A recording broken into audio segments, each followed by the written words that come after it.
Welcome to the Insight series on personal well-being.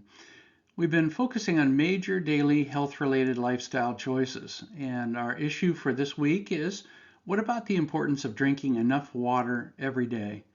Number 38. Our issue for this week is about the importance of drinking enough water every day. First, nobody knows how much water each of us really needs to drink each day, and that's because we are all physically and biochemically different.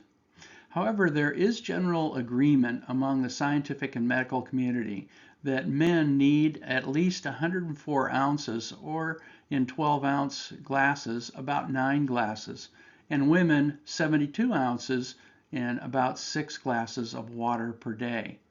Even though we don't know the specifics of our unique characteristics, this advice and recommendation is a reasonably good starting point for us.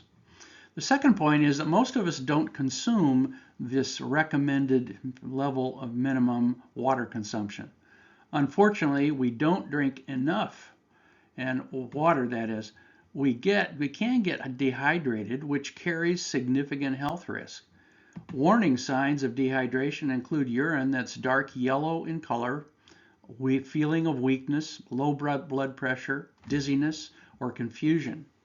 Obviously, it's better to exceed the minimums, particularly if we are trying to lose weight, which is a good choice of activity in terms of flushing out nutrients and byproducts of weight loss, or avoid pain from exercise-generated lactic acid buildup.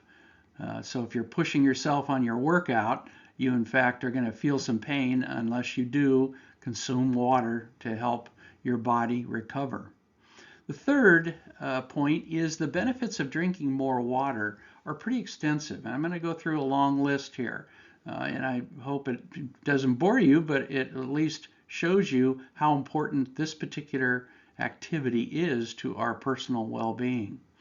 It prevents dehydration, protects organs and tissues, regulates body temperature, aids digestion, prevents constipation, normalizes blood pressure, carries nutrients and oxygen to your cells so they can function, flushes bacteria from your bladder, cushions joints, maintains electrolyte or sodium balance to prevent muscle cramping, helps prevent kidney stones, prevents hangovers, helps with weight loss, improves physical performance, increases energy levels, and improves brain function.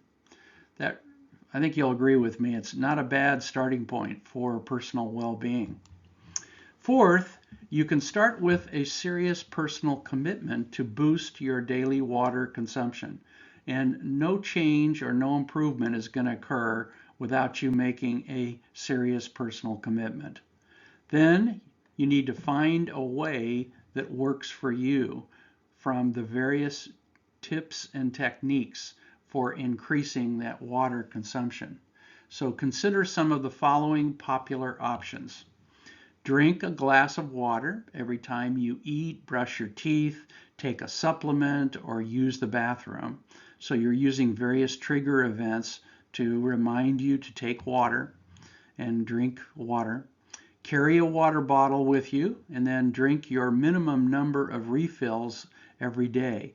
And that means you need to know how many ounces your water bottle holds and then relate it back to some of the standards and recommended levels of water consumption. The next suggestion is you might use a smartphone linked to your water bottle, and that is a more high-tech way of being able to track and remind you to drink enough. So there are products like that in the marketplace now. You can also use your computer timer and alarm to get up and get a glass of water every hour or two. You might also at that time stretch and be able to deal with the physical activity and movement issues we've talked about in previous weeks. You also can drink at least 2 glasses of water before each meal, which helps moderate your appetite. Particularly if you are attempting to do some weight reduction or you're attempting to manage your weight effectively, that's a good strategy. Another way of approaching this in terms of popular options or tips is to periodically flavor your water with lemons, limes, oranges, cucumbers, watermelon, or strawberries for variety. Now, fifth, you want to remember about 20% of our water intake comes from food. So you can increase your consumption of the following foods: watermelon, cantaloupes, cucumbers, carrots, zucchini, grapefruit, cauliflower, iceberg lettuce, radishes, celery, spinach, soup, tomatoes, strawberries, oranges, and yogurt. All of these foods are high water content foods. So if you want to get some benefit from that and you're bored with drinking water, that's another way of doing it. Also, remember that coffee and tea does count as water too. So even though they've got some mild and minimum diuretic effect, they in fact are counted by nutritionists as water intake. Now, in summary, our personal well-being is shaped by many daily choices. One of those important daily choices involves the regular amount of water that we consume. Water provides a number of health benefits, and each of us needs to find the best technique or method for increasing our daily water intake. Now, for more information on this topic, try using the following terms in your web browser: benefits of drinking more water, tips for drinking more water every day, increasing your water consumption.